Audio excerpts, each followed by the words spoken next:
Yeah, thank you, Shrikant, and thank you everyone for joining. I hope that you did have hands-on experience on the eQuest software yesterday, and I hope that you were able to understand how to develop geometry, what are the type of adjustments that you have to make uh, to make a good geometry, because geometry is essential for having a good energy simulation. Uh, Let me share my screen first.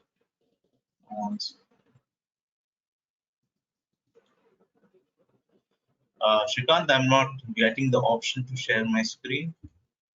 I mean, I'm clicking, there is no presenter, it says.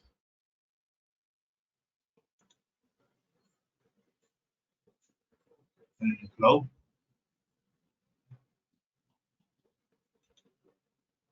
Hello? Just do that. Yeah. Okay. Great. Doing, sir. Just. Is it okay now, sir? Yep. Let me know if you can see my screen. Yeah, sir. We can see your eQuest window. Great. So just before I proceed any further with the rest of the eQuest platforms, I would just like to know if there are any major issues or any issues that participants might have faced while developing the geometry. If there are any, please you can send your questions over the chat, or you can speak up as well.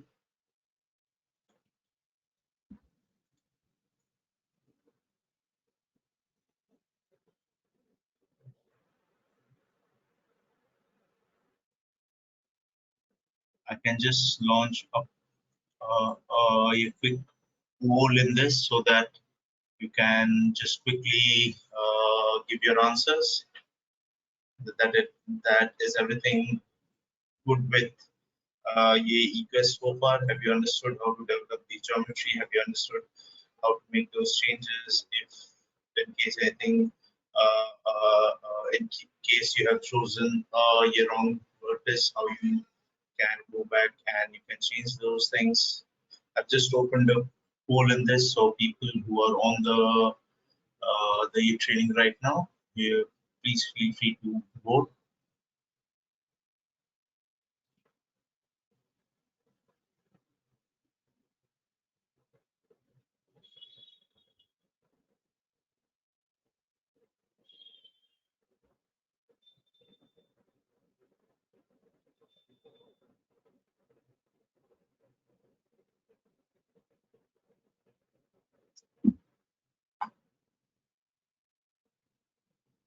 So 100% voted no. So that means people are facing problems. I hope if you can just say what type of problems are you facing, so that I can try to again address those in this starting few moments.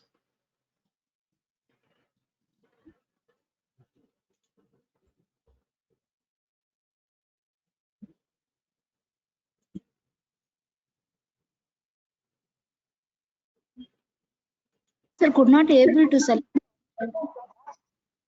Sorry? Could not Hello? able to. Yeah, your voice is breaking a bit. Can you please say that again? Sir, could not able to select. I can just hear up till could not able to select. Ma'am.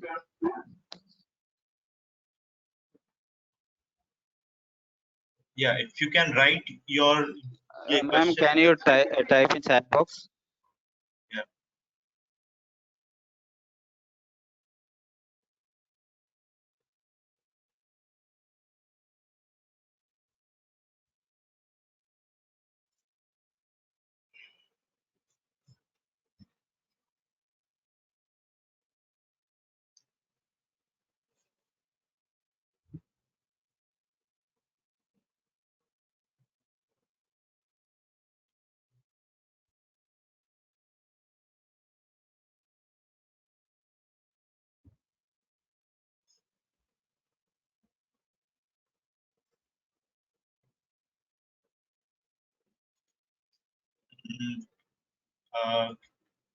Can you please type your question in the chat box? I was just able to hear that that you were not able to select something. Okay, I'm unable to exercise the poll option. Sir, yeah. Okay. I think maybe there may be some issues, sir. Actually, Okay, so will you be able to you send this poll out instead of me, or is there a problem on the platform only? sir, I will do now. No, just one, sir.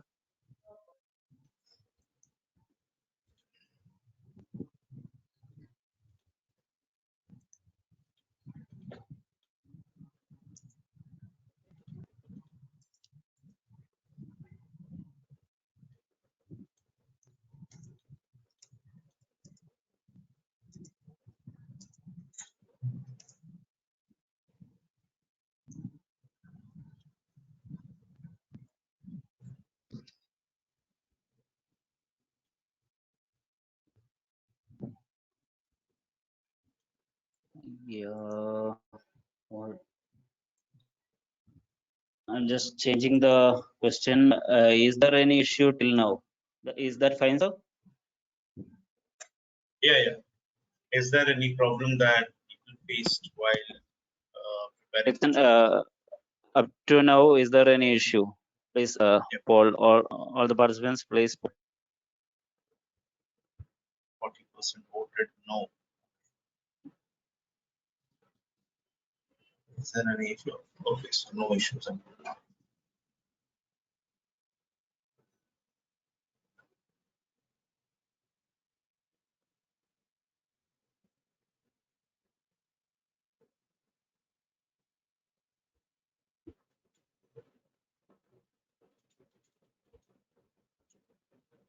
Some of the participants are still not able to click their options in the poll.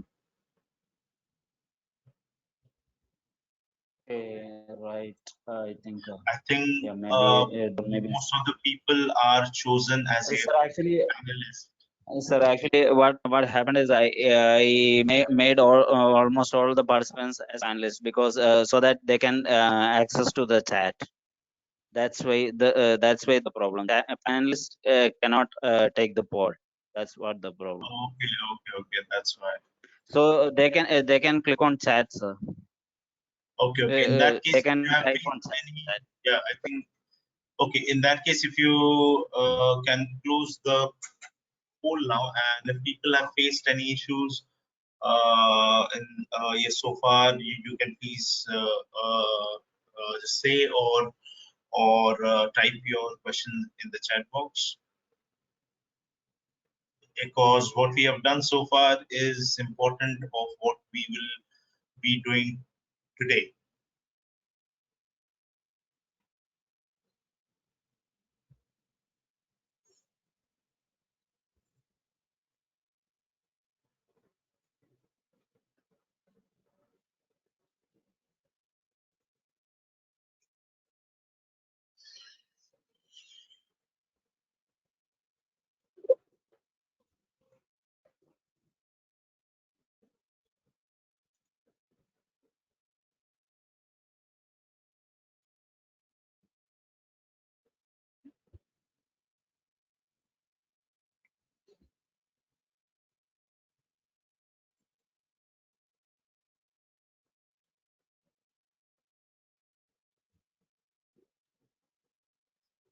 Okay, I don't think there is any questions so far. So I'll start with this, or else we won't be able to finish in time.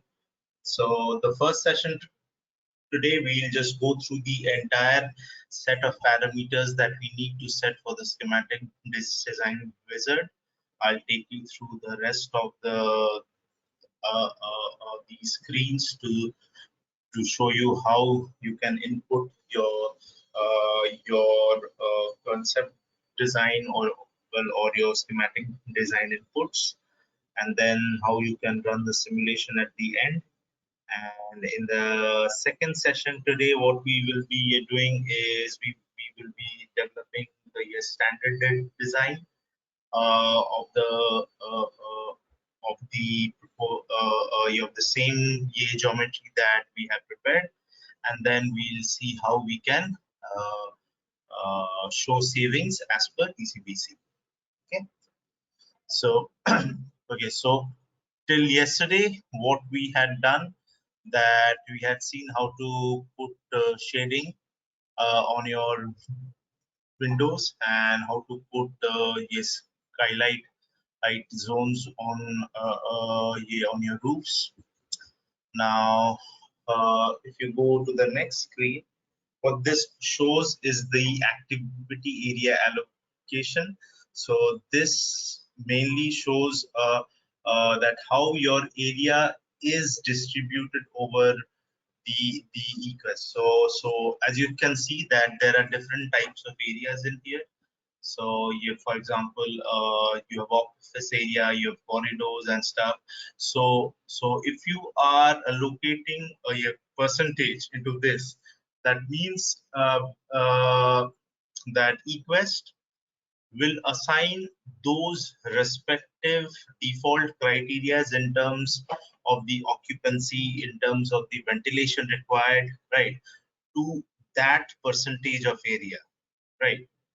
So if I see here, so if you select the activity area types from the list available here, now these activity area types are developed from ASHRAE and yeah, all those things, and they are in terms of, like, they indicate a percentage allocation for each type of this. So if you see, so if, for example, in this current year design that we have, or in this year current building, what we are saying, that 70% of the area is office. That means the default occupancy rates in terms of square feet per year person will be applied to 70% of the area with this year design ventilation rate. Similarly, this says that okay, 10% will be a corridor, and if this is the occupancy in that year corridor. Now, yeah, these are default values. You can change this, right? So, say when you are developing these schematic drawings, or when you're designing for the building, uh, based on very initial assessment, you know that okay, my office space 80% will be office. I can allocate 5% for the corridors, 2% for lobbies, restroom, another 2% mechanical rooms and coffee rooms and stuff like that. And then, so the main thing is all of this should add up to 100% here. You cannot leave anything unallocated, right? You can keep on selecting area. So say your office area, it might have a kitchen and a food preparation. So you can add that. You can just change this to say 60 and add say 2% of the area here, right? Uh, uh, Sorry, not 2, and then you can add 10, something like that, right? So you can keep changing these things. So for here, you can maximum, you can, like in the schematic design, you can add 8 type of areas in here. Okay. Now what we can do, and well, and then you can change these figures based on your design. Say if there is a banquet hall or something, so you can add that design occupancy and the ventilation requirements as well, based on the type of area, right? Now once that is done, then we come to the occupied load by activity area. So first what we do, we say that in the total GFA, this percentage of area is office, this percentage of area is a corridor, and then this is what the occupancy loads will be there in that area. This is what the ventilation rates that will be there, right? And then we are coming and saying that okay, what will be the lighting requirements? Now these, as you can see, as I had changed this here, once you choose things here, it will automatically get reflected in the subsequent slides. No, sorry, not slide, in the subsequent wizard screens. So here you can say that, okay, in my office, I can have say 0.7 LPD, right? 0.7 LPD. My corridors will have 0.6, lobbies here, or if you need higher, or if you see higher lighting in your office, based on the type of work that you do. I mean, say if you have say a designing office where, or say like, or a place where you need arts and things. So you can choose higher lighting there as well. And if there are any task lighting, you can also that value here, right? And then plug loads. Now, if you remember that ECPC code does not regulate a plug load, right? Plug load is anything that you can you give. Now the plug load here, what it means is how much dissipated heat will come out of computers or any your machines, printers, fax machines, or say any your refrigerators, if it is your residential or anything, right? How will those come? So here we are saying that in the entire 60% of the area, 1.5 watt per square feet will be the plug load, right? That means this much of devices will be there. Now, if you remember, now we'll see how this changes in the standard design case when we will be you're developing that in the second half. So after you had you entered all the plug loads and everything, we can go, and now here you can see what Equest does for you is they create a like zones for you, create groups. Now see, I mean, underground zone, it is there already.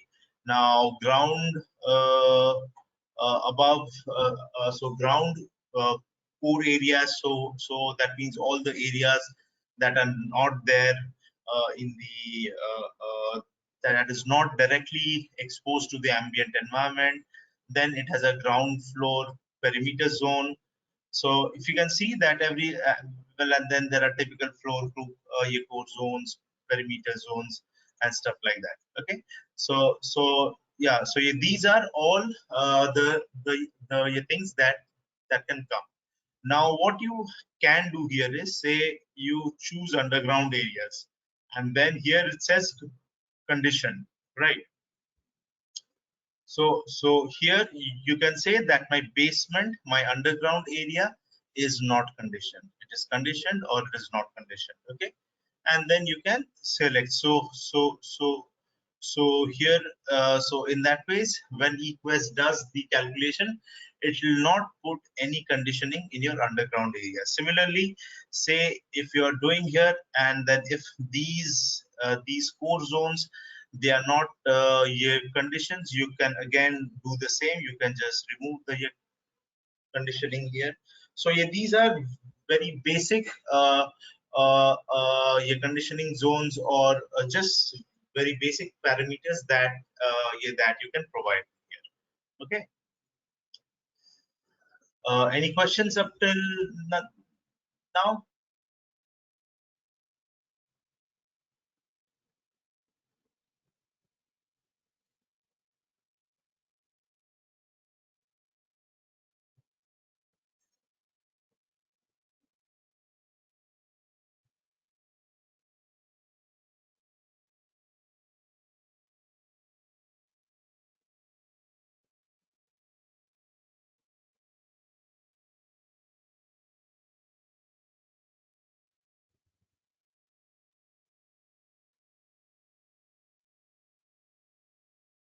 Okay, I'll assume that there is no question up till now.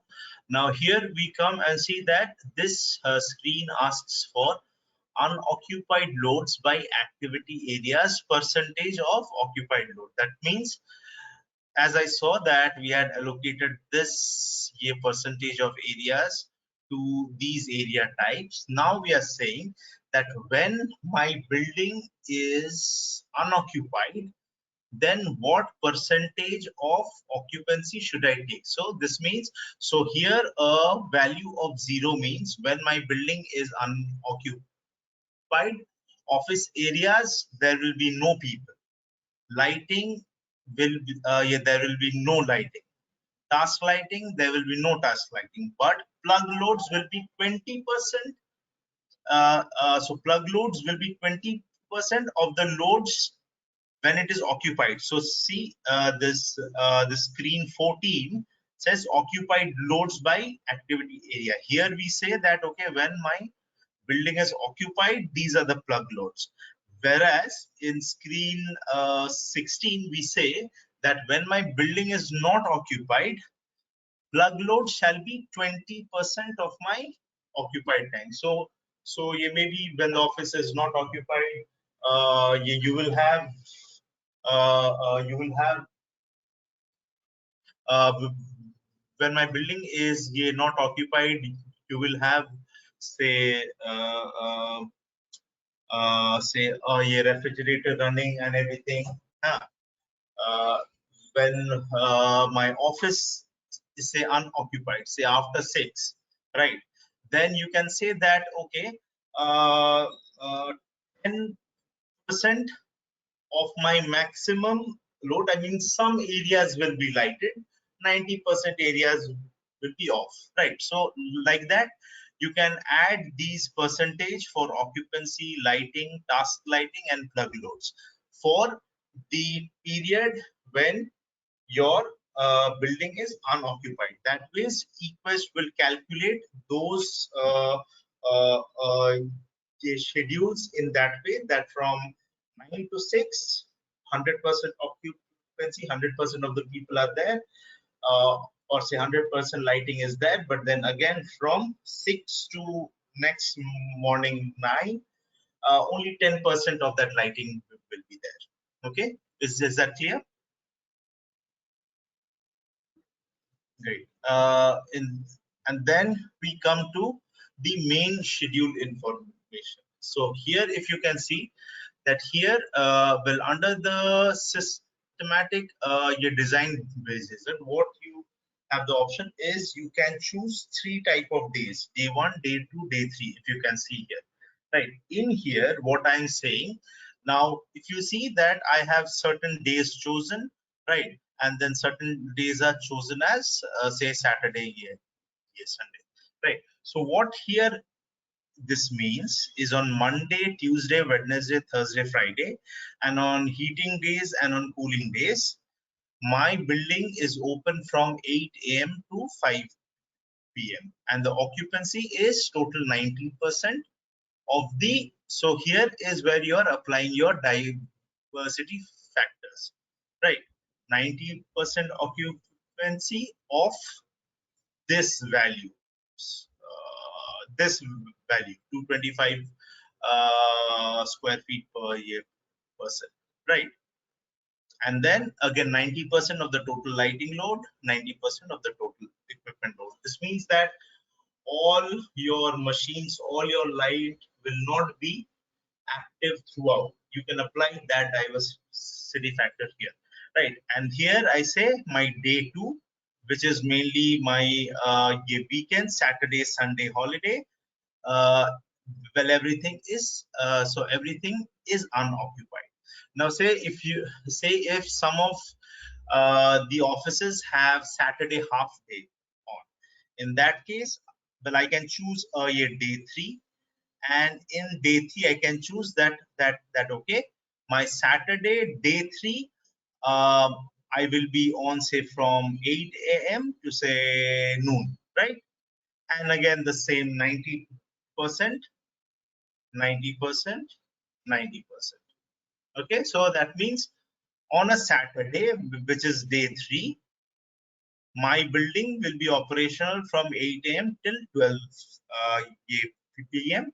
at 90%, 90%, 90%.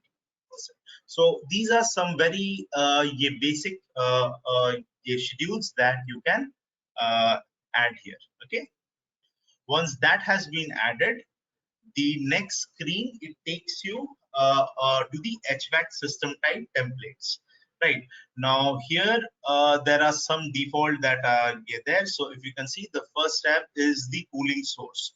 Right here, you can choose how your building is cooled.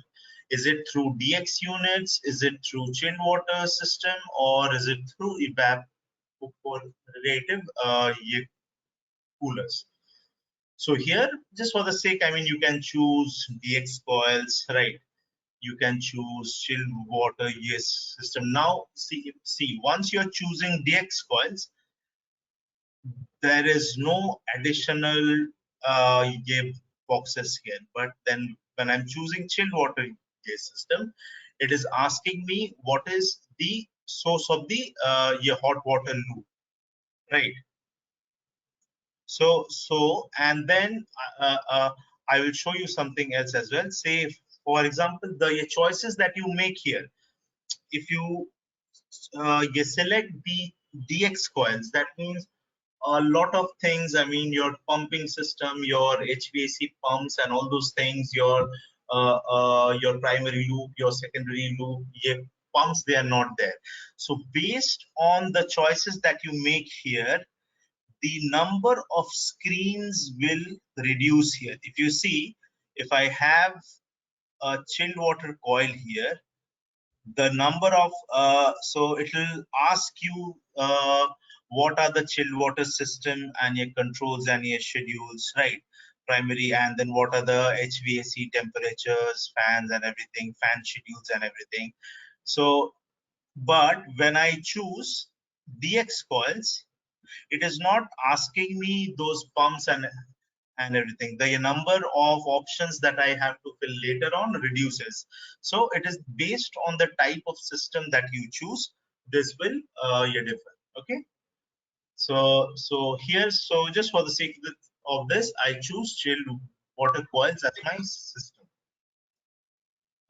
Is there a poll or somewhere or a hand?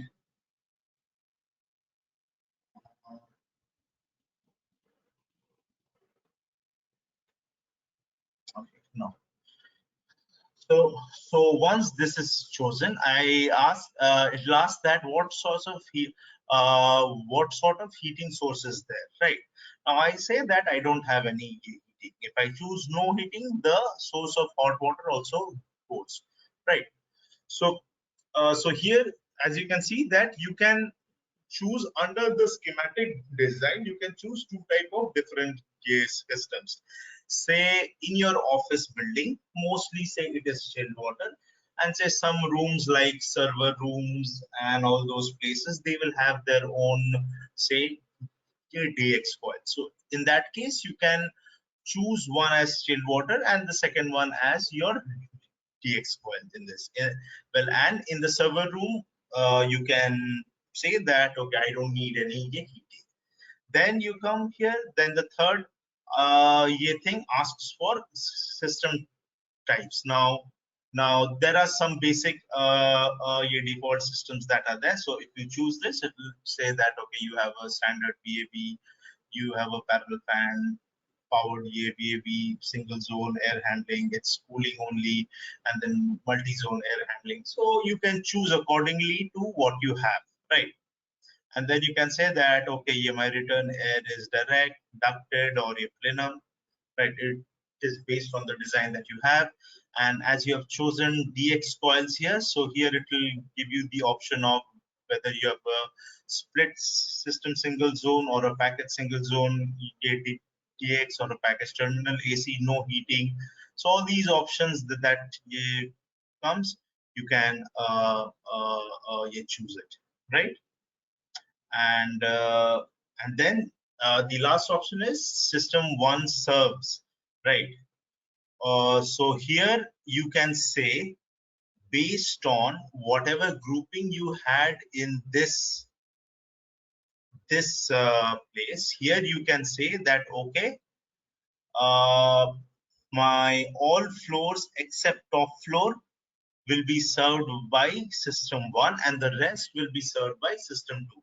So right, so yeah, all those things that you can do. In that case, what you can do is you can create a group here. So for example, if you can create a group here and say you can say server rooms, for example, right? Server rooms, right? And say you say none. Here also you say none, and well, and you say okay. Okay. Now when sorry, oops, oops. Okay, sorry. Oops, what happened? Uh,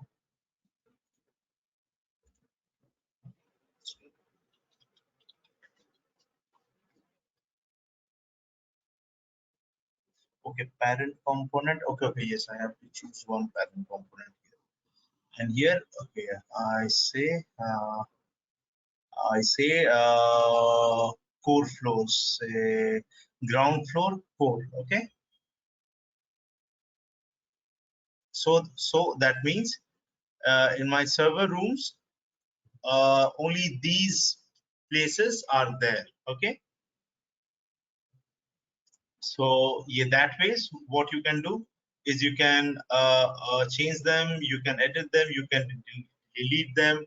So just based on that, I can say that okay, my yeah, my perimeter systems are this, and my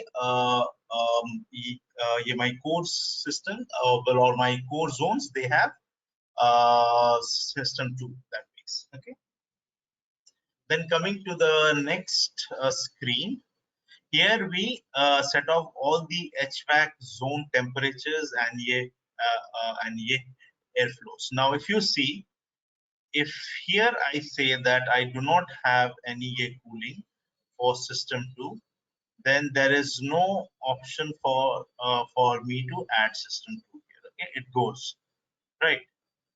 So, and then you can choose your cooling set points here, your heating set points, whether you have your thermostats located within the zone or your zone returns, and then you have your design temperature and your airflow, right, indoors, and your supplies, all these things. And then you can also so all these basic your HVAC zones things you can definitely add.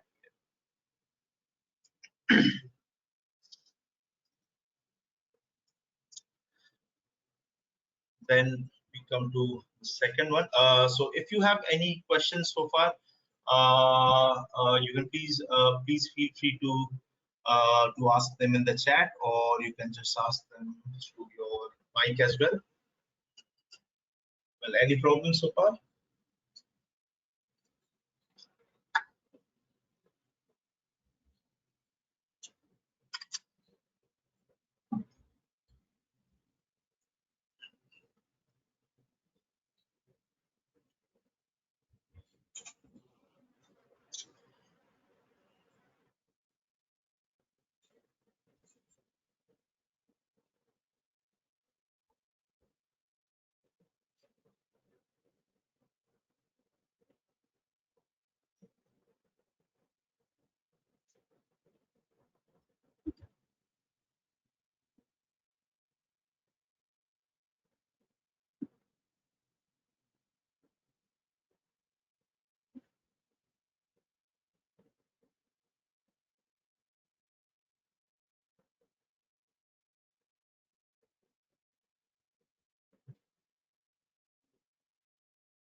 Okay.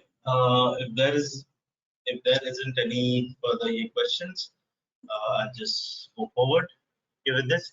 So in the next screen, if you can see, you will have the options to fill in the give further add your details to the HVAC system fan type. So you can add the specific fan efficiency and your power slide. So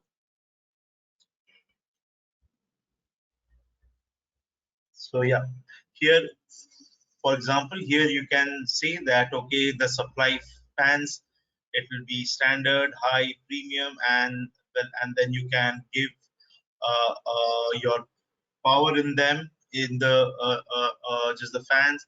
In the fan flow, you can say that okay, your fans will be auto sized, or if you have your fan power calculated, you can specify them that, okay, what CFM fan power do I have. Auto sizing means that based on the information that you have already provided here, in terms of the occupancy, in terms of the plug loads, in terms of the your lighting load and the cooling, calculated from that, the HVAC Equest will auto size the amount of fan power or the or the fan flow that is required. Now here you can also give what the fan type will be. Now these are the various options that you have. For this, we have chosen the variable speed drive fan. What a variable speed drive fan is, that the speed of the fan, it reduces based on, it reduces or increases based on the demand. So that means it is not running at 100% throughout based on the demand, based on the thing. It is it is adjusting its speed. There is a question here that if we have a single large assembly hall, how do we apply zones? Do we have to divide uh, into perimeter zone and core zones? No. If you have a single hall, I mean, like a single assembly hall, there is no need. So in that case, your entire footprint will be your room. So there's no need to divide it into core or a perimeter zone. If you have just single zone, like if you create the zone like we created yesterday, the internal zone, then in that option of zone, you'll find just one single grouping. That is a single zone. So those core zones and your perimeter zones only will come in that case. So in that case, there will not be any core zones. There will be just perimeter zones. Uh, did I answer your question, or will there, well, or are there any further follow-up questions? Thank you. So again, just like you had given the details of the supply fan, you can give the details of the return fan as well, auto size, the variable speed, and then if there aren't any return fans, you can choose that none, leave, right. And then we come and then we say that, okay, what will be my HVAC system fan schedule, right? Now, as we have chosen this thing, so it will come and it will ask me that, okay, uh, how other, well, how will my fans work here? So here, the first thing is the fan hours before open and after close, right? So what this primarily indicates is, it indicates the lead or lag time assumed for fan operation. So these control ANTS fan operations hour before opening or closing. So I say that okay, if my office is getting so if people are coming in at 9 a.m. and if they're leaving at 6 a.m., so 1 hour before my fan should operate till 1 hour after. So my fan should start at 8 a.m. in the morning, and my fan should switch off at 7 p.m. in the evening. That means, and again, just like you had selected the schedules for occupancy, lighting and all. Here also you can say that, okay, my day one, so that means my Monday to Friday, and your cooling and heating days, the fan will be on. So see, it automatically says that okay. So if you see, as I have chosen here 1 hour before and 1 hour after closing, uh, here I have from 8 a.m. to 5 p.m. As I've chosen there 1 hour, it automatically assigns 7 a.m. and 6 p.m. right? So and then similarly I say, okay, on my Sundays and holidays the entire thing is off, and on Saturdays, as I've chosen half day there from 8 a.m. to noon, it is automatically choosing 7 a.m. and 3 p.m. You can change these things based on your requirement. Then comes the HVAC zone heating and then ventilation required. Now, if you have seen that I have chosen there that yeah, I don't need any heating. If you remember here, I have seen I've chosen here that there is no heating required. Right. If I would have added anything, say electric resistance here, uh, electric resistance here it would have asked me that, okay, you have what is the delta F that you need. So that means how much higher temperature you need from my set point or that base. Okay. And then you can choose that okay, now as you have chosen that electric, if you choose electric here, that my heating will be through electrical coil. So here it asks the capacity. So if you have any heating, you can add your capacity here. Okay, so for this we won't have any heating. Heating.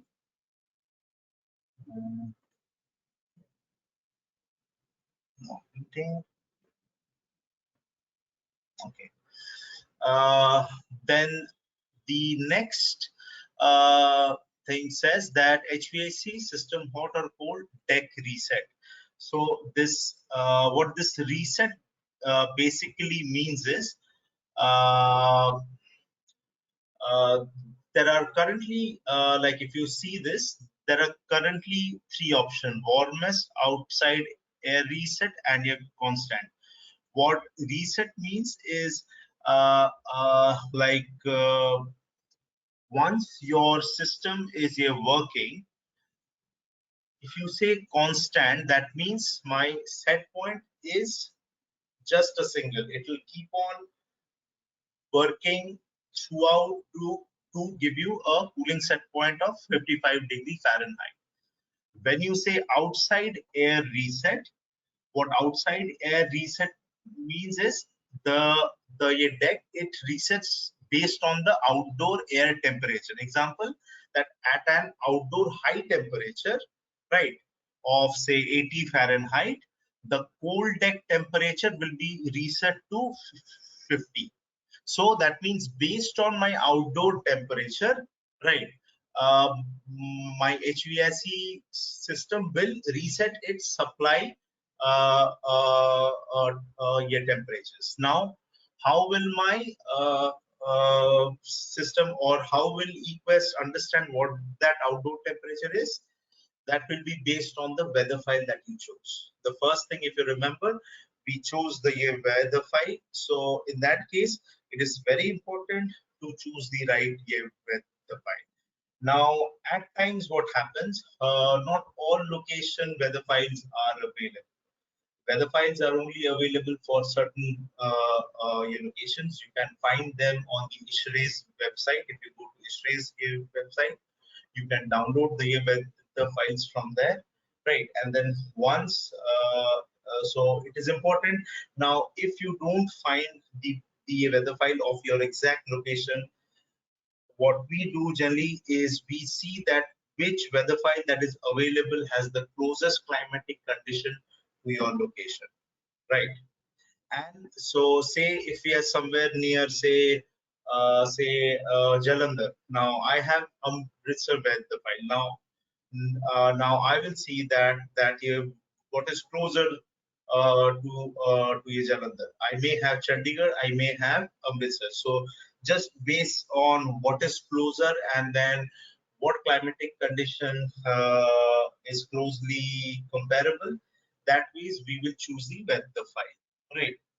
So hence based on the, okay, please clarify cooling days and heating days in the year schedule. Okay, yeah, good question. So cooling days and heating days, they are mainly those days for which you need your cooling to work on, right? So as you can see, hence it is chosen as CD, same as day one. So that means in a total year, well, out of 365 days, these are the X number of days are my cooling days. That means the maximum load that can happen, maximum cooling load and maximum heating load, right? So now, well, I need, so if my maximum cooling load and maximum heating load falls on a Saturday, Sunday, that will not matter here for me because I won't have my HVAC system running. If it falls on a Saturday, okay, half of the thing is running, but then I can choose that ways. But it will generally fall. So what I'm saying that on my well, on the days when my building will experience the maximum cooling and maximum heating, my building will be operational from 7 a.m. to 6 p.m. This way is what happens, that you're considering that your entire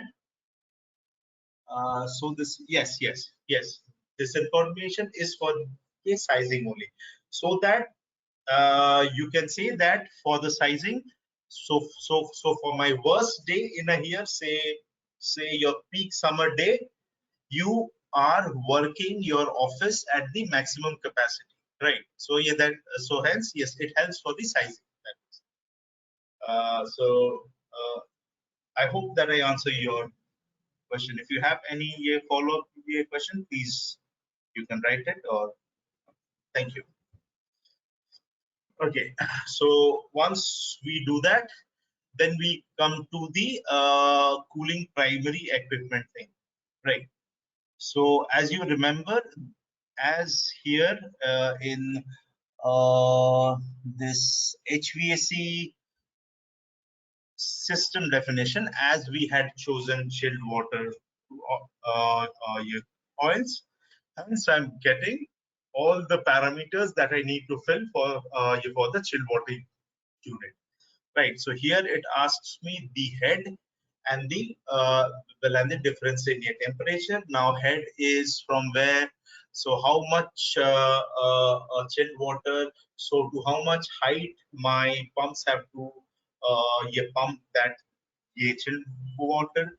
So this is basically used to specify the total pressure drop in terms of feet of head, and the delta T for the chilled water loop that governs the your chilled water capacity, right? That my my chiller should chill shall result into a drop of 10 Fahrenheit from the inlet to the outlet, right?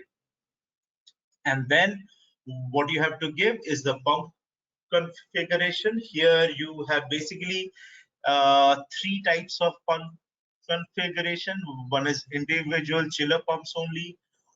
So here it says that single pump. So yeah. So that means I have a separate pump from my so just a single pump for my chilled water loop. So in that case, you can choose that whether my pump is constant or a variable. Having constant means my pump will be pumping the same amount of water throughout the chilled water system throughout, and a variable, if you choose variable, that means it will depend on the demand, and then it will ask you what is the pump control.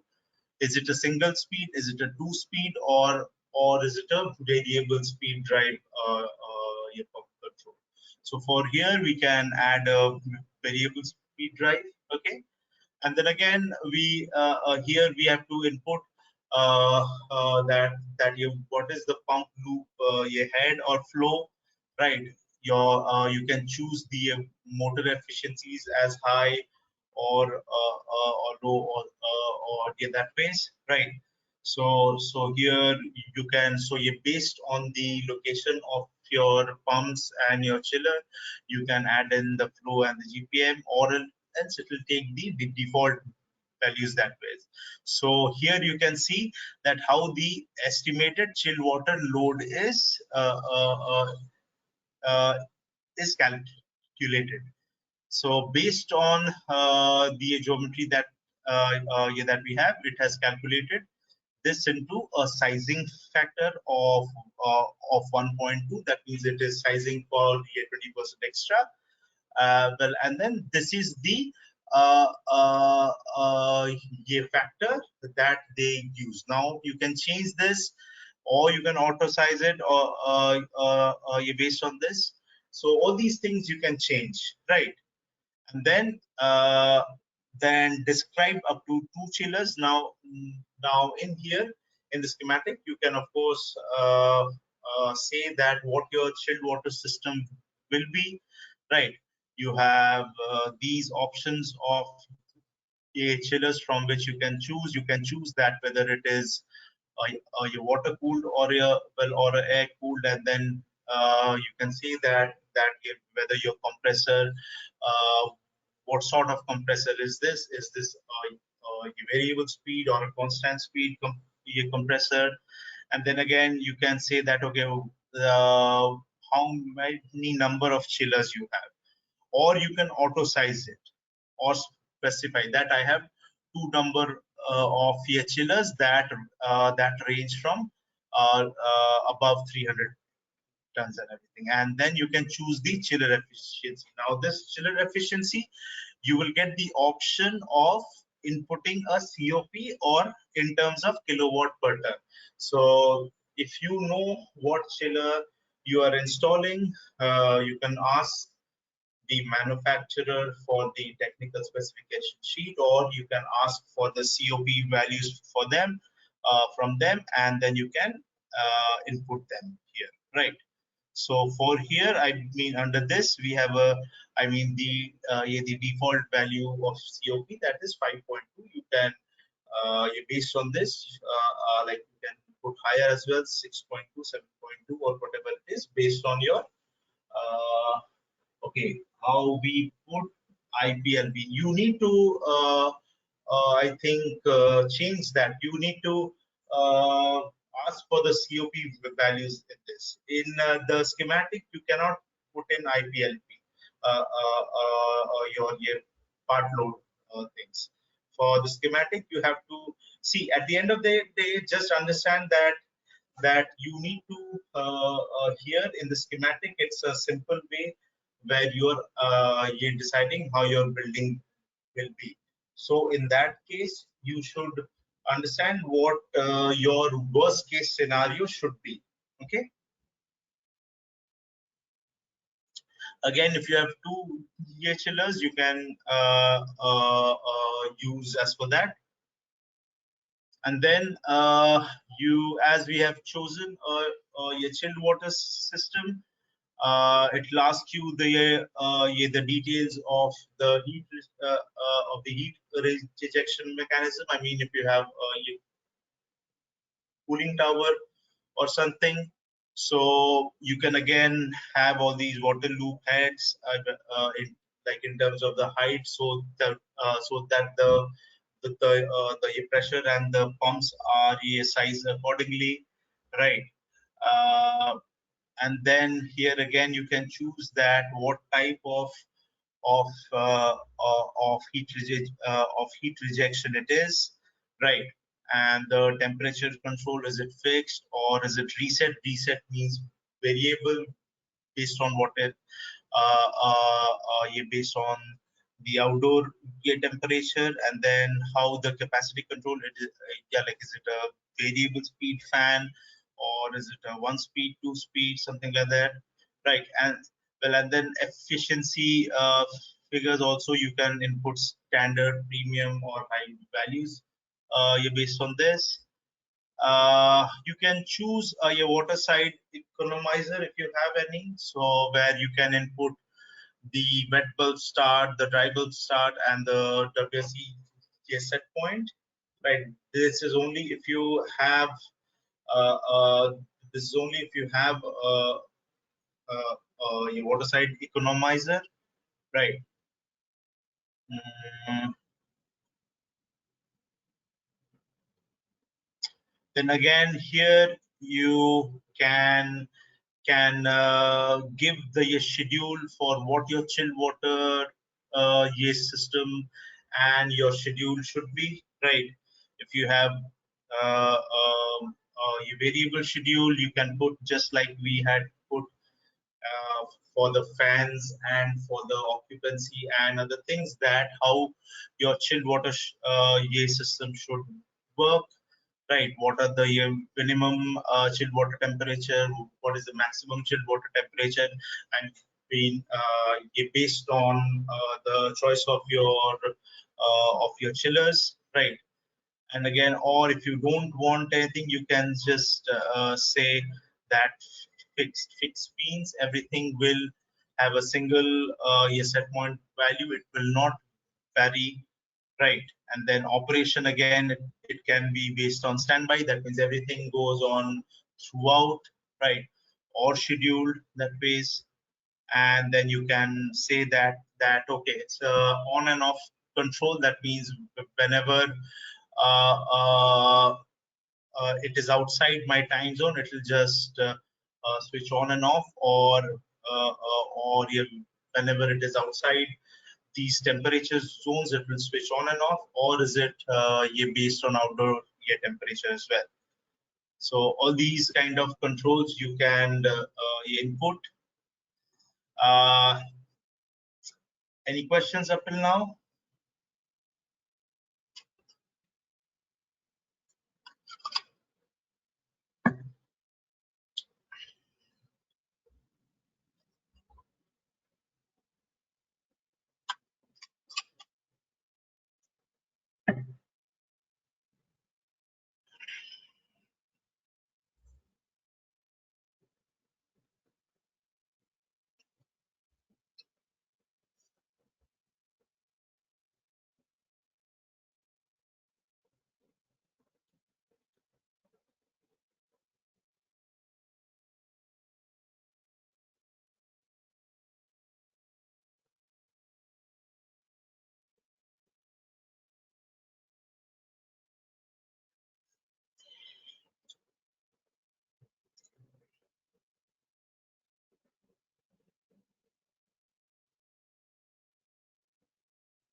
Okay, so what I can I'll just proceed here further. So uh, then what we can do is, if we have your domestic hot water system, we can input those details as well.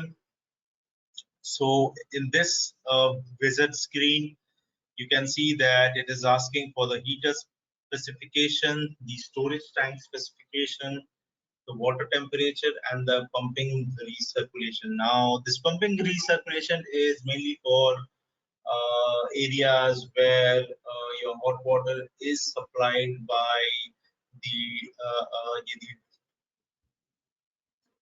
district. I mean, from a central your district cooling plant, or your district heating somewhere, right? So generally for Indian conditions, we do not have the hot water pumping that way. So so when we have like a recirculation percentage as a 0, it mainly shows that we do not need uh, like a separate pumping system, and the pressure at which the hot water is supplied from the district is enough to circulate it through the building, right? So as we do not have it here, we have kept it as E0. So in the heater specification, you can say that whether there is hot water system. If you don't have any hot water system, you can just plain say none. So everything goes. If there is any, so if there isn't any heating, just press none and everything goes. If you have an electric, you can say electric, and well, and then you can say the heating type, the storage, instantaneous. So instantaneous is pretty much like the electric one that we have, and then we have heat pump, and then we have the hot water use. So if you know how much hot water demand is there, you can simply add those here. Um,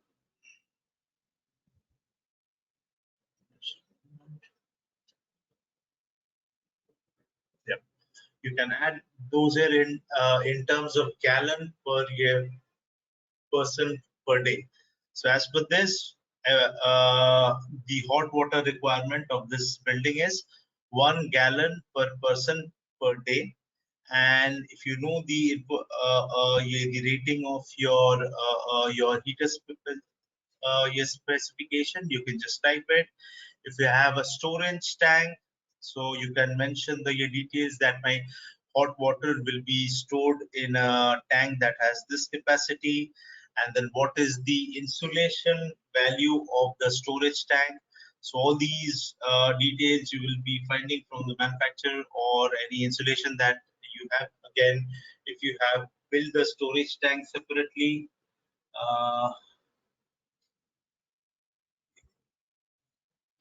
if you have built the storage tank separately, you can again calculate the insulation based on that. You have to say that, okay, what water, like what temperature your hot water shall be supplied, right? And you can also specify your inlet, that okay, based on where your project is. This is the general groundwater, or say the supply water temperature that is there. This is the inlet, and then at this temperature I need it, and you can set your location like that. And at the end, you can just give a set of the project information that is, and well, and the name of the owner. I mean, these will come printed in the final output report once you do this, right? And then once you finish again, so all these things that you have done, yeah, that will be rendered again. So if you see, my geometry is same. If I see my internal loads, now here what you can see, uh, at the left bottom corner, there is this component tree, right? What this component tree is, it shows you all the rooms, right? Floor wise, this is the ground floor, this is above grade floor 1, above grade floor 2, right? So you can see all the details, and then if you double click on this, this will show you that, okay, these are the basic specification. This room is conditioned or not, and then it will show you all the infiltration and the, well, and the lighting details and everything, right? The power density and everything. Okay, it will give you all those things, right? You can see this in a spreadsheet. So say if you click one room here and then click on the spreadsheet, so here comes all the details. So in this general, if you click on the drop down, it you can see room wise what is the occupancy. So if I click on occupancy, so see, based on the area, and then based on the area per square feet that we have already applied, it gives me the number of people that are there in the rooms, right? And then based on uh, uh, the specific gain per person. This is the thing that here we have. I mean, and then you can always change these figures, but then you can change these figures based on once you go to the detailed data edit mode. Now there is a difference here. So if you see, if I go to change this say 100 and I press enter, you said that it comes that you must select the mode menu bar option and switch the mode to detailed data edit if you wish to edit the detailed building description data. So if I do this, but be very careful of this. Once you have changed this to detailed data edit and you want to change something, some geometry or something, all the changes that you have made in the detailed data edit will go. So say if I do the detailed data edit, now you see these rows are open for changing. But then once I go back to the wizard, it says switching to wizard data edit mode will enable you to use the building creation. Any modifications you have made in the detailed building description will be lost if you either press the finish button from the building creation mode or enter the wizard. Okay, so if I so hence I would be very careful if I go and change things in the detailed data edit mode, so that if I need to change something, I'll have to go back and all these changes that you have made here will be lost. But here, as you can see, these are some of the occupancy schedules that are there. So you can see that, say in this, if you see occupancy here, it says that underground occupancy schedule is assigned here. So I need to check here, okay, what is this underground occupancy schedule? If I double click my day schedule, it says that again from 8 a.m. to 5 p.m., 90% of the people are there, right? So I can again change this but for changing this, I need to go and enable the detailed data edit mode. And then if I come here, see, I can change these values here, right? So again, so yeah, this is how you can create your schedules here, as well as you can give it there. I mean, there you can just say that, okay, it is operational from 8 a.m. to 9 a.m., say 8 a.m. to 5 a.m. Here you can say that, okay, from noon, I mean, in the lunchtime, my offices will be occupied 0.5 times, or say, yeah, 20% of the time. So I can put 0.2 here.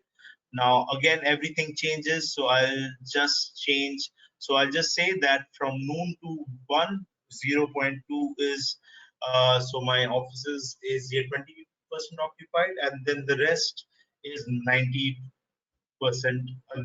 and from 1 to say 5.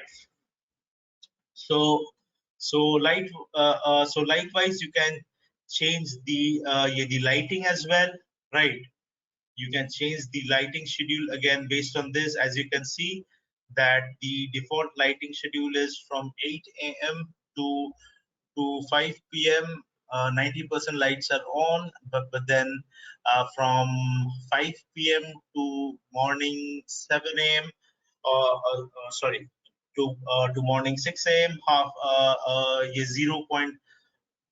0.04, and then just from 5.6 it like it is almost 50% on. That means before my people come in, half of the lights are on in my office. After my people go out for an hour, half of the lighting are on, and then just 5% lighting are on. Now these are just default values. You can just change them to to reflect. So 5% means for security reasons. Each floor, just the lobby area, one in say one light in the office, in the lobby, one in the restroom, something like that. So just like that, you can change again all the cooling schedules. So what you can do here is you can go and see uh, again, if you go to the Hvac, see I have taken 2 chillers. So here, see it shows that I have like a district hot water plant. So this is your schematic. If I have chosen a DX there, all these things wouldn't have been there because like a split unit and everything, you do not have chilled water systems and your open towers and all these things, right? So here again, it is a very basic things here. So what you can do here is again click on any zone and then go to the spreadsheet here. See that okay, my cooling, everything is off.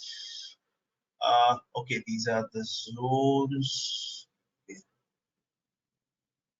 Yeah. So here, if you can see that here, the basic cooling, it says that okay, all the systems are a variable volume. They are connected to the chilled water. These are the sizing ratios. These are the so all the parameters that you have already set in there will be applicable here, or you can see them. So if you double click on one of the system, you can see all these details here, right? Your cooling. If you come here, you can see now it is coming like this because you have not calculated it so far. So here it says that okay, no heating is installed in these zones, and then it shows you all the fan schedules that you have chosen from there, right? So you can change these figures throughout, right? And then what you can do is after changing these, you can run up. It'll ask you to save. You can save this and see it runs a simulation based on the input that you have provided. So here, if you see that as we have I've chosen that there is no natural gas, so only one. So as the energy consumption is just through electricity, it is showing that that only electricity is here consumed in this place. Excuse me. And it gives me a total figure. Now what you can do is you can get a detailed report from here. So if you go to tools and if you say view simulation output, it will show you this, and you say open. Okay, so this box open, and here you have the entire data for this. So here if you see this is the BEPU. So BEPU report is the overall the building utility performance thing. Now it reflects the project name with which you have set. It says that okay, which weather file it is for, right? And then it gives the breakdown of the of the end use energy. Now now here what you can see, and an important thing is this thing. Well, ours, any zone above cooling throttling rates, that means 1030 hours within your project are coming above the thermal comfort. So as you have set the indoor temperature range there, that okay, this is my supply temperature, this is my indoor temperature. So that means out of the entire well 8,760 hours in my whole year, 1,300 hours is when my cooling is not working to give me the right yes set point inside my temperature. If you see, as per ECBC or any ashtrays also, if you see what ashtray says, that you need to limit these hours above any zone. Yeah, these are called as unmet hours in IES or any of these things. So unmet hours are 1,330 here. You need to limit this underneath 300, right? So that means in a whole year, the maximum number of hours where I can feel uncomfortable is 30. Sorry, not 30, you get 300. That means something is not right somewhere, which means you will have to go back, right, to your system, say your air side, right, and what you have to do is, yeah, in your this air side, and see your airflow, right. Maybe your air you need a higher airflow somewhere here, right, or you need to adjust the temperature. If you say, I'm just showing, so if you say change this, now see, these are plenum zones, so just be aware that there are plenum zones as well, because in your geometry you had said that there is plenum, because your floor to ceiling is 12 feet, uh, no, sorry, your floor to floor is 12 feet, and your floor to ceiling is 9 feet. That means you have about 3 feet of your plenum. So in that case, so you can just change these here. So you can just make one change, copy it, and apply here. Again, you can increase the flow. So all these type of various changes you can see, right?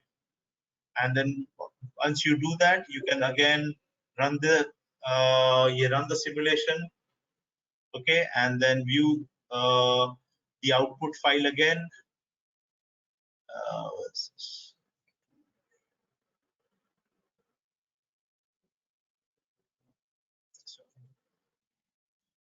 So here, see, once I doubled my flow, the yeah,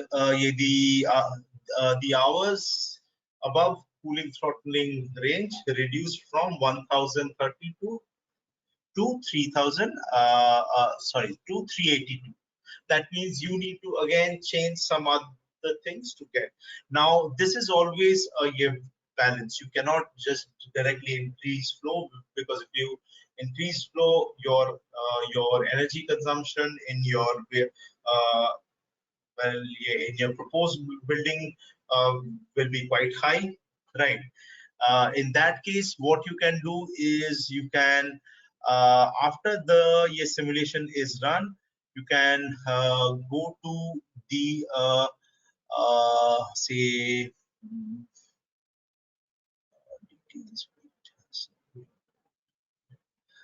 uh,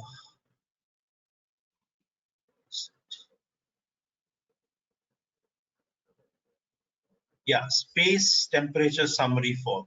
So if you go to this SSO, space temperature summary form, so it will give you that for all different zones, right? For all different zones. So yeah, these are the name of the zones, right? So you can see here, this is G.C22, right? So you can see that this is G.C22, okay? So yeah, this is the name of the zone, right? So you can see that which room is coming, so where that unmet hour is coming from. So here it says that okay, from the total hours from this to this much of hours falls within this range, this much of hours falls within this temperature range. So just by going through this, I mean, you will have to see that, okay, which room is getting more unmet hours. Okay, now for example, this space is for so this temperature summary is for this north perimeter zone, which is G point N21. So I mean, this is a practice that you have to keep on doing, right? So you can see that you based on your temperature, what is which space is you're getting the unmet hours, right? So you have to go through these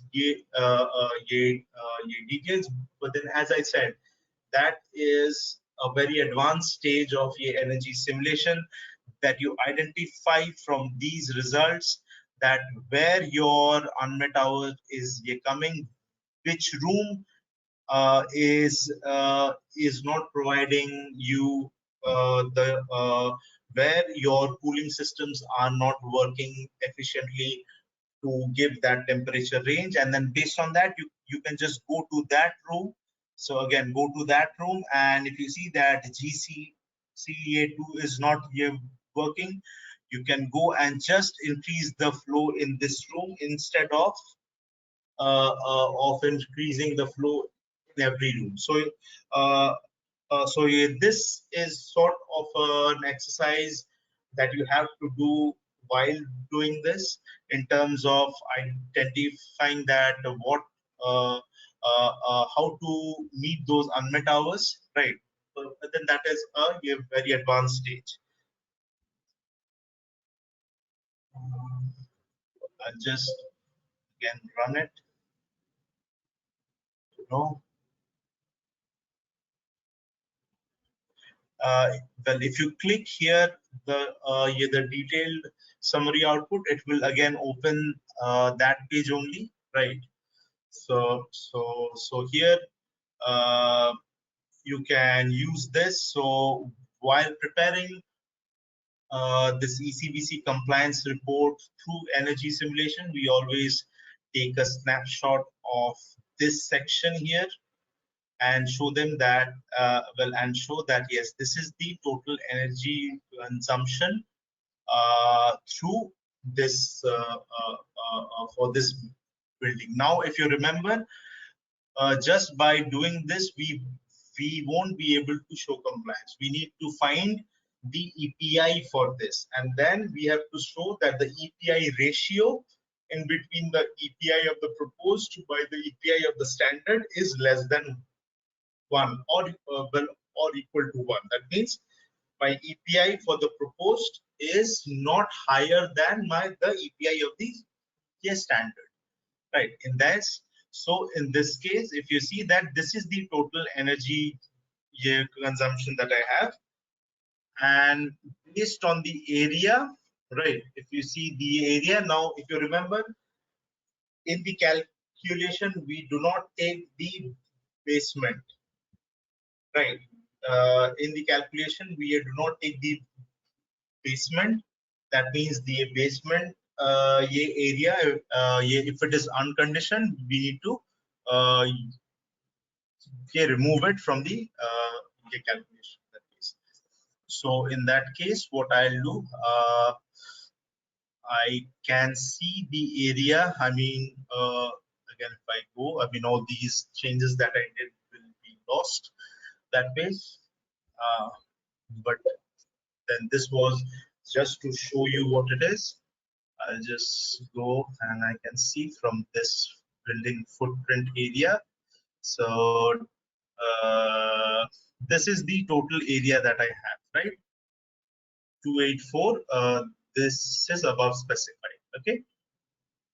So this is including all this. So that means 4 above and one below grade. Okay, so I need to find the area, and then or you have the area statement from your architectural drawing. Just remove the unconditioned placement from it.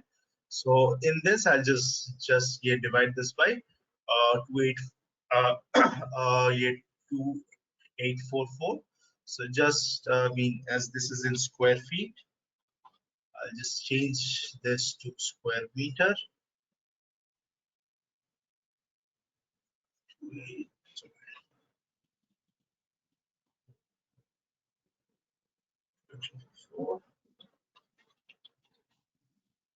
So that means my entire area is 234. So if I see the so if I see, sorry, I just close this.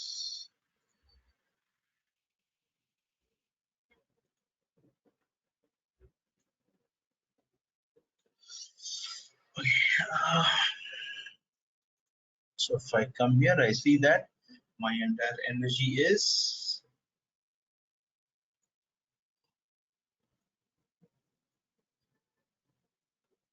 16,297,00 divided by 2643.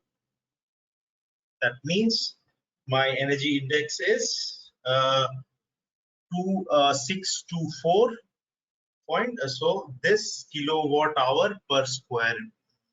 Now, please remember this includes the basement as well, right? But then if you remove that, this will go over in further higher up, right? So please make sure that you're dividing this by the right area to get the okay. So any questions so far? We are ending, so we are nearing the end. So I'll open the floor for any questions. You can type your questions, or if you or you can speak up as well.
Okay, there is the question. Sizing is done automatically by software, but how this unmet hours? So unmet hours, again, it depends on the exterior weather file, and well, and based on the orientation, and then best. So this simulation runs for the entire well 8,760 hours of the year, and it determines that every hour what is the based on the sizing, based on the fan flow, based on your schedules, based on uh, everything. What is the resultant temperature that is coming during that hour, right? So every hour it comes up with an energy figure and a temperature figure in that well for every zone. Like zone means every room. So and then based on the set points, it decides that okay, we needed a set point of 23 during this hour, this hour, this hour, this hour. Your set point is about 23. Hence, it is well. Hence, you're not meeting the set point there. So that is how it is done. It is also done automatically.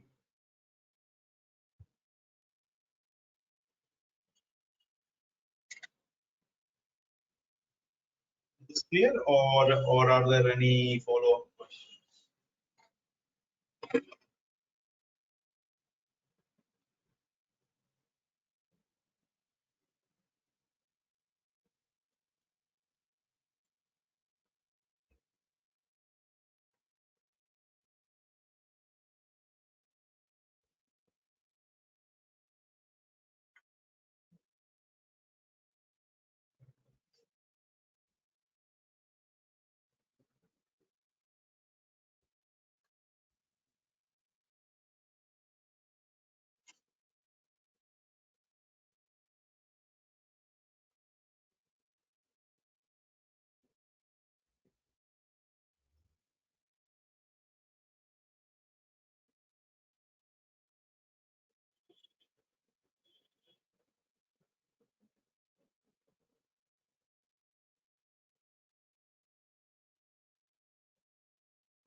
Load is calculated based on set point and temperature.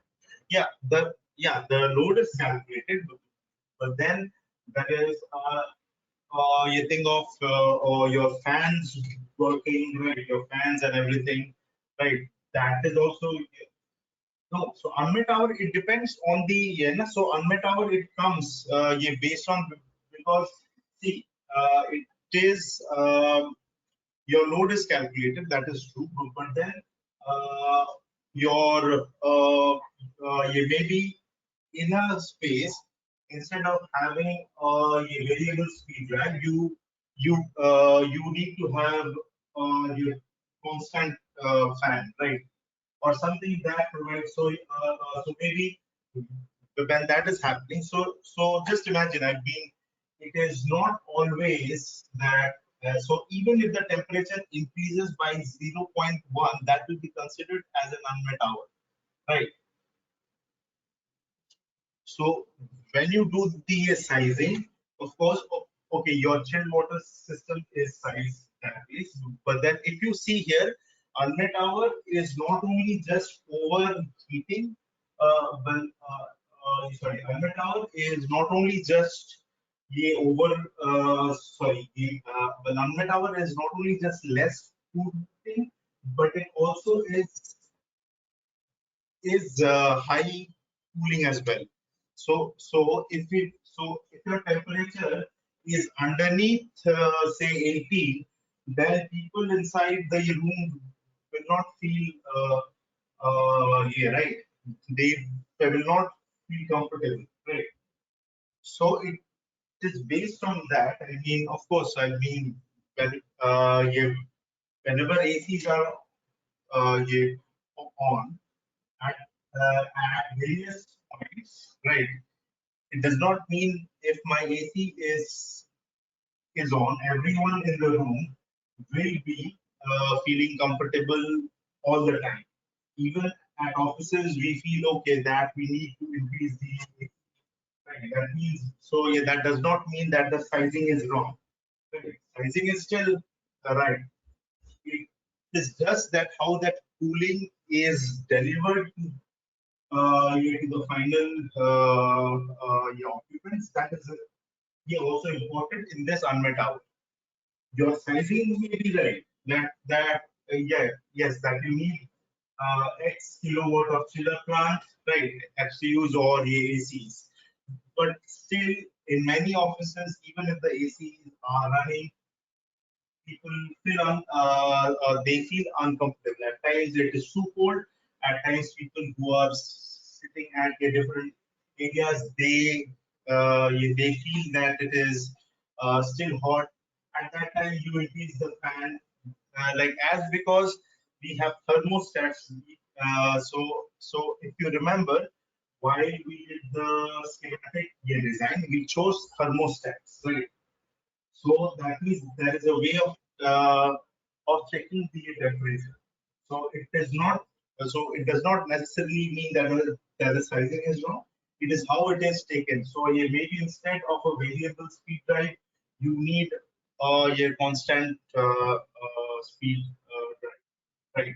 Something to work. So it depends. I mean, it is not unmet hour is a result of how your tertiary system is.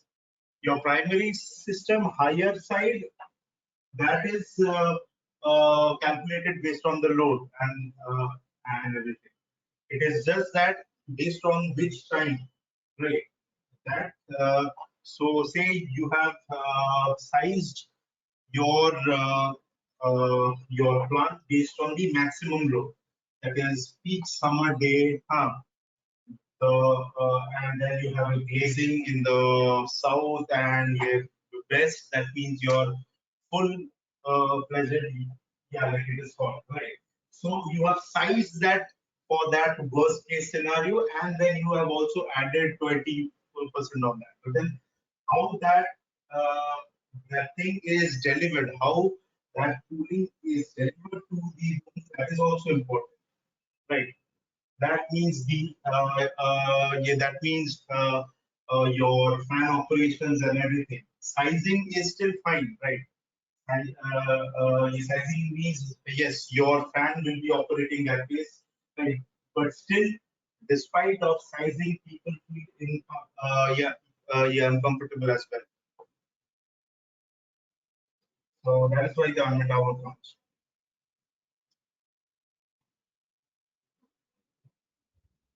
So I just wanted to know how many of the attendees they have been uh,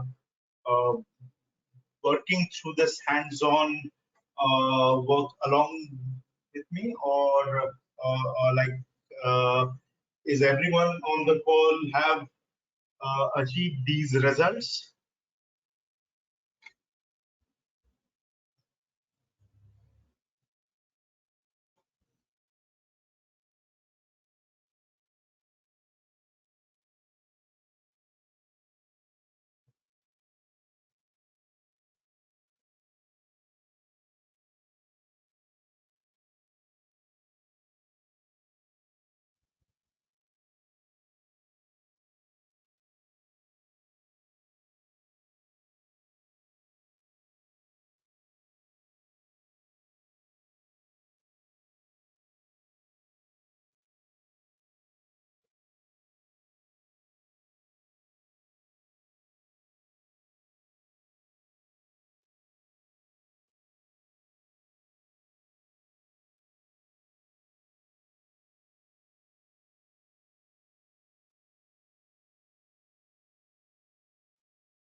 I think there is another question.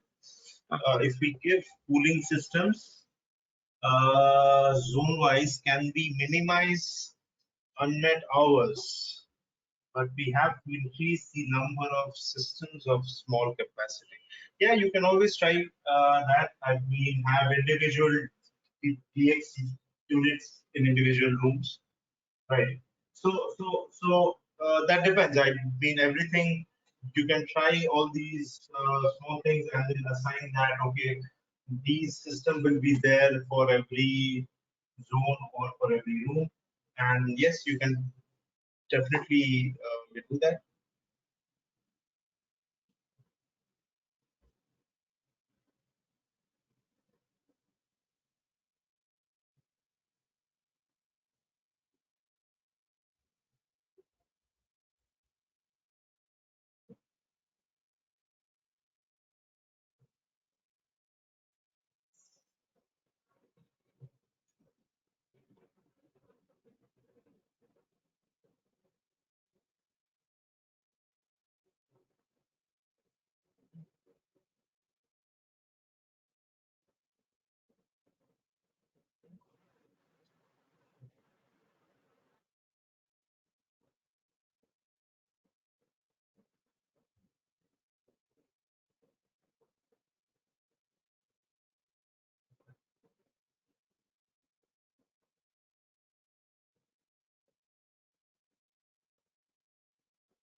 Uh, there is another big question in the system. The unmet hours zone will be indicated uh, red. Is it? No, no, it will not. You have to identify that from that SSO detailed design thing to see that, okay, so you know that what is your temperature range, right? And well, and then based on that, you will see that, okay, this many hours for this room is falling outside the temperature zone, and hence that is how you will identify is not meeting the unmet hours.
Can EQS do compliance analysis directly?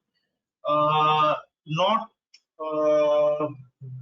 completely. That means I mean not for ECBPC, but EQS can do compliance analysis yeah, for the Americans. Yeah, that ways. So if you, so I'll just show you. If I come, say to the, if I come to this building creation, yes, okay, and then if I go to the first page, uh, here you see that for the jurisdiction, right, it gives you these, so it can comply with ASHRAE 90.1. So it is not like it will give you a compliance report as such. You will have to make, see, I think for lead design, you have to give the savings, right? All those things happen uh, uh, in IES, where it gives sort of a uh, like a report for daylight and all, where all the baseline settings get uh, get automatically set as per the ASHRAE baseline, right? So that can be done, but as so that is not yet possible with request. It cannot give you compliance report straight away, yeah, for lead and anything.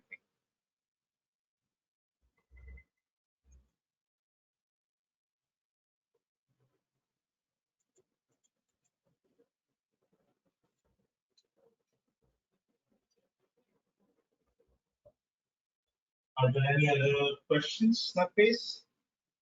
If there aren't, what we can do is we can reconvene later in the day, in the afternoon session, where we'll be, it is showing lead and see where. No, but lead and see where. I mean, it will not give you a report. Yeah, in the, I mean, it, see, if it is a code analysis, it will not say, I mean, if you just import these, it will not say that, okay, this is lead compliant. It will do, what it will do is for the baseline, because your baseline, it will be a separate thing. You have to copy it and then you have to make it. It is the jurisdiction that base.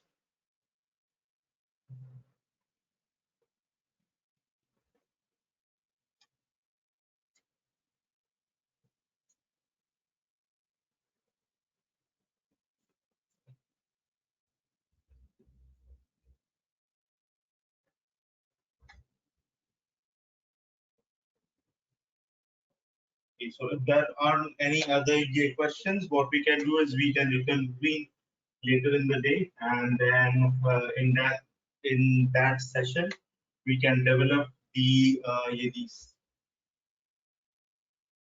standard cases, and then we can see how we can get some savings.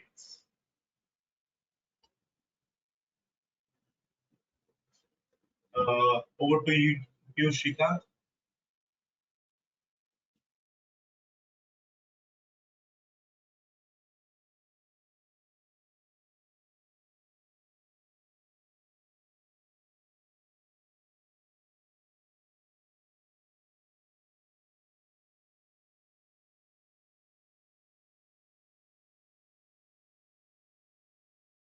Hello, yes, Shrikant, are you there?